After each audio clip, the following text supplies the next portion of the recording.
So now, please welcome the official, non-official, non-sponsor of the Savannah Bananas, but a big fan. Please welcome John Fletcher.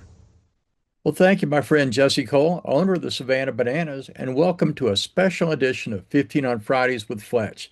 Today we feature a broadcast legend, Bob Schieffer, who is honored this week by the University of Texas at Arlington, which is housing his archive of photos taken from the Vietnam War. The title of the exhibit, Bob Schieffer, Our Man in Vietnam. I know him through a special circumstance because my late father, Earl Fletcher, hired him when Bob was a student at TCU at age 20. He was on track for a pre-med major, and that certainly changed. So here's the story. Dad was driving down University Drive, and he heard this great voice on the radio. It was Bob. And Dad pulled over to a gas station on University Drive and called the station, put his nickel in the payphone, got the number, called him, and had Bob come in the next day. And so Bob was interviewed the next day and hired on the spot. So that was a big part of what happened for Bob. So here's how this happened. Earl Fletcher, who owned the place, was driving down on the west side and heard me on the radio, and I am told that he pulled over to the side and had somebody call me and said he wanted to hire me, and he did. So sometimes stories are too good to be true, so I'm taking that as being absolutely the truth. I've seen Bob speak several times in the Fort Worth area, always recognizing the role that my father played in his career. And Dad said that Bob was a star waiting to have his debut. All that I did was just speed it up just a little bit. Well, here's the story with Bob and me.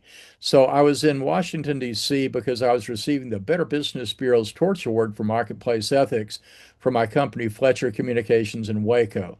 Bob was the host, the MC, and so he read my bio, and as he did it, he said, "Oh my gosh, this guy's got a radio background. This is the son of the guy who hired me and gave me my first job, my first paid job in broadcasting at a little radio station in Fort Worth, Texas called KXOL."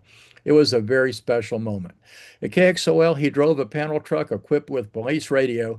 As Bob said, we covered the 3 R's: wrecks, rapes, and robberies. It was a first of its kind technology in the late 1950s. KXOL was a 1,000 watt AM radio station in Fort Worth with one of the smaller signals, but the biggest voice. With Bob Schieffer in the newsroom, George Carlin, who later became the big comedian from 7 to midnight, his newsman was Jack Burns, also a comedian. Rod Roddy from The Price is Right was a DJ, the man who was famous for Come On Down. And at least 3 more members of the KXOL team moved into TV, all at Channel 5, now known as KXAS NBC5, but back then, WBAP-TV. They were Bruce Neal, Roy Eaton, and Russ Bloxham. Dad was outstanding at 3 things. Number 1, he was a creative genius. Number 2, he recognized emerging talent. And number 3, he equipped his teams with the tools that they need. If you look at this flyer, you'll see that there are mobile news units. KXOL had the first mobile news units in America, even though 6 months later, Dallas broadcaster Gordon McClendon yelled loud and proud that he was the first. KXOL had a boat so they could cover breaking news stories that would be on the lake. KXOL also had an airplane, a Cessna 182, to get to stories fast and see a different perspective. People on the program schedule that you see right here included Roy Eaton, who moved to Channel 5, Bruce Neal, who moved to Channel 5, and then to Six Flags Over Texas, where he became their director of communications. Lowell Duncan, we called him Jay, moved to American Airlines and became the vice president of corporate communications. But back to our friend Bob. When we were having a surprise party for Dad to celebrate his 50 years in broadcasting, Bob couldn't attend the event, but he wrote this beautiful 4-page handwritten letter. He talked about during his audition how he choked, that he was asked to describe Farrington Field, and it was an overcast day, and it was dark and gloomy. And he said, "Well, it's big and it's gray." Well, our guys had already heard him on the air. They said, "Hey, despite your audition, you're still hired." Dad made his reporters wear bright red jumpsuits when covering a wreck. I have no idea why, but he did. And Bob was paid $1 an hour.